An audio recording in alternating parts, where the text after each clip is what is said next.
اعوذ باللہ من الشیطان الرجیم بسم اللہ الرحمن الرحیم۔ برادران اسلام، آج ہم ضیاء النبی شریف کا 85 نمبر درس شروع کر رہے ہیں۔ آج کے درس کے اندر ہم آپ کو حضور نبی رحمت صلی اللہ تعالی علیہ وآلہ وصحبہ وسلم کے طائف کے بعد تبلیغی سرگرمیوں کے بارے میں بتائیں گے۔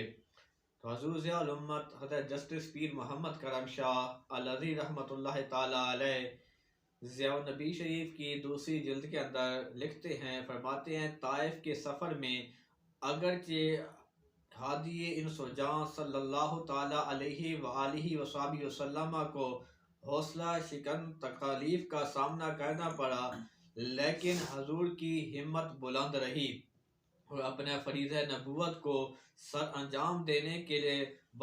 ولولہ میں ذرا بھی فرق نہ پڑا۔ ماہ شوال کے آخر میں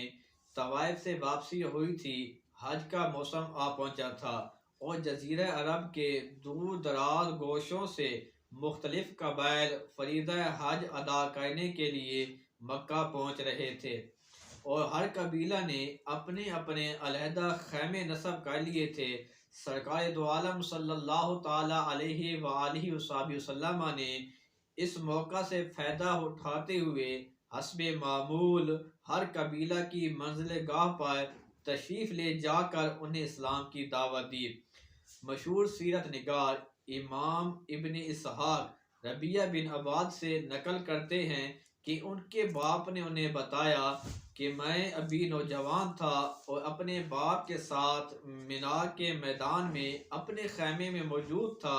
میں نے دیکھا کہ اللہ کے پیارے رسول صلی اللہ تعالی علیہ وآلہ وصحبہ وسلم ہر قبیلہ کی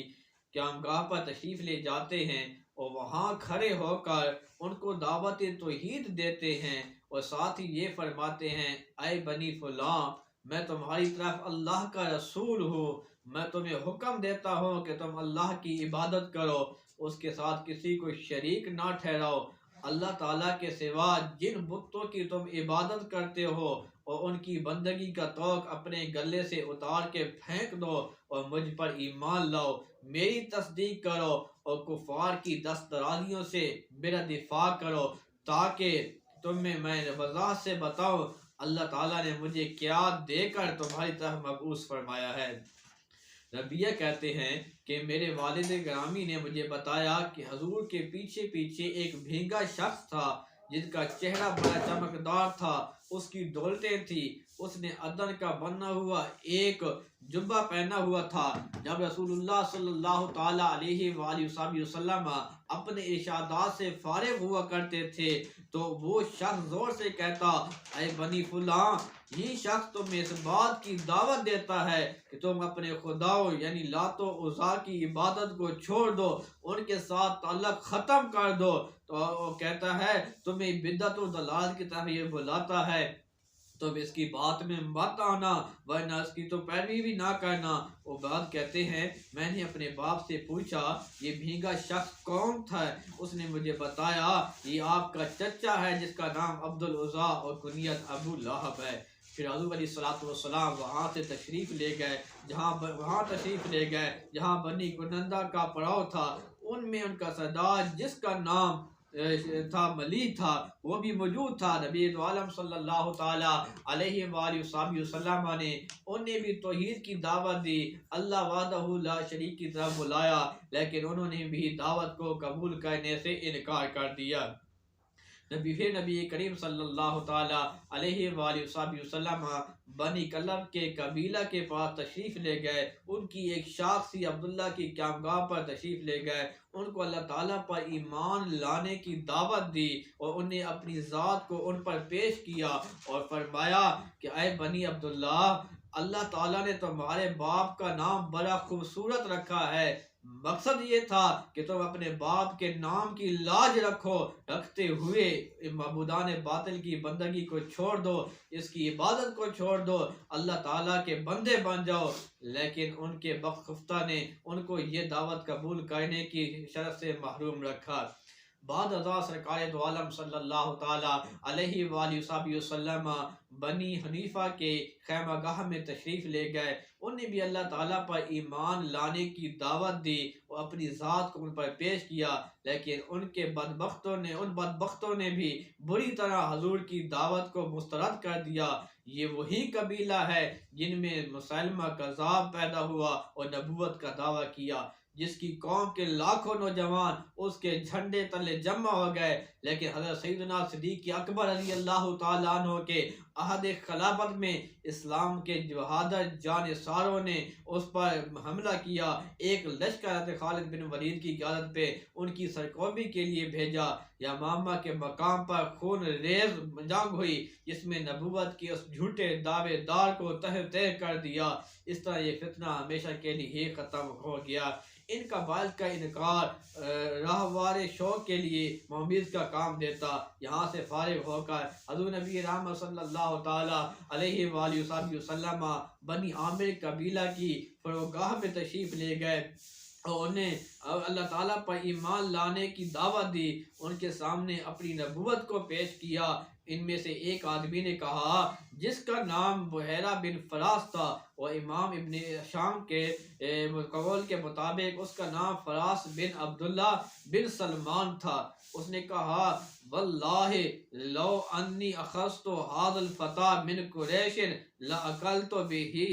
العرب، بخدا اگر میں اس نوجوان قریشی کو اپنے قابو میں کر لوں تو اس کے ذریعے میں سارے عرب کے اوپر حکمرانی کر سکتا ہوں۔ پھر اس نے ہادی برحق صلی اللہ تعالی علیہ وآلہ وسلم سے پوچھا آپ یہ بتائیے کہ اگر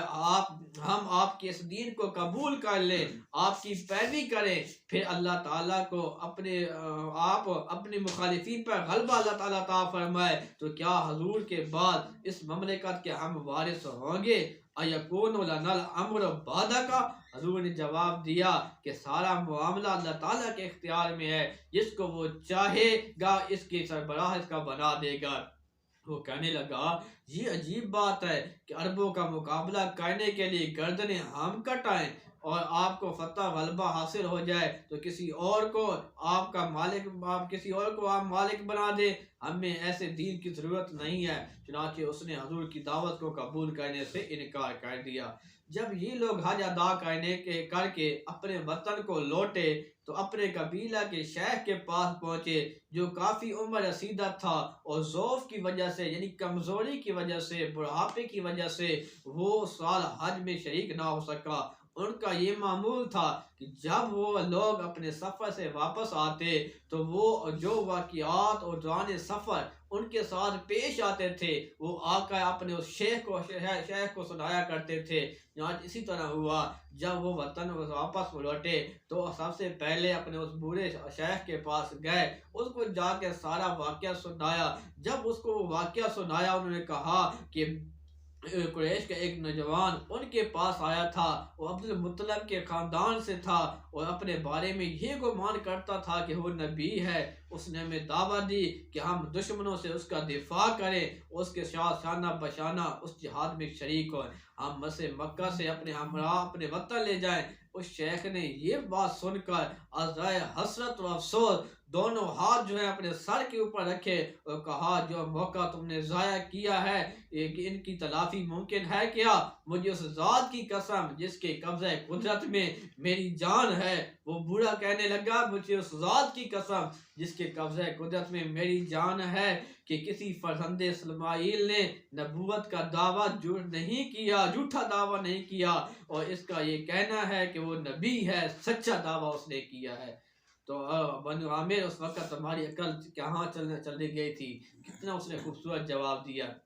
کہ تم نے اپنا موقع ضائع کر دیا ہے، اللہ نے تمہیں موقع عطا فرمایا تھا، لیکن وہ کہا تھا اس وقت تمہاری عقل کہاں گئی تھی؟ حج کے موسم میں حضور ایسے مواقع پر مختلف قبائل کے پاس تشریف لے جاتے تھے، لیکن ان کا ایک ہی جواب ہوتا، وہ کہتے کہ یعنی اس شخص کی قوم اس کے حالات سے خوب واقف ہے، کیا تمہارا خیال ہے کہ یہ شخص تمہاری اصلاح کرے گا؟ حالانکہ اس نے اپنی قوم کو برباد کر دیا ہے اور اس کی قوم نے اس کو مسترد کر دیا ہے۔ تو برادران اسلام، حضور علیہ السلام نے مکہ پھر واپس آئے تو اب نے اپنا حوصلہ نہیں توڑا، بلکہ بلند حوصلے کے ساتھ اسی طرح مختلف قبائل کے پاس جن جن لوگوں کے پاس آپ جا سکتے تھے گئے، اللہ کی تبلیغ کا اعلان کرتے رہے، پھر اللہ تعالیٰ نے آپ کو عزت بھی عطا فرمائی۔ دعا ہے اللہ تعالیٰ ہمیں بھی اسی طرح دین متین کو ثابت قدم رہنے کی توفیق عطا فرمائے، اور دین متین کی اشاعت کے اندر آنے والے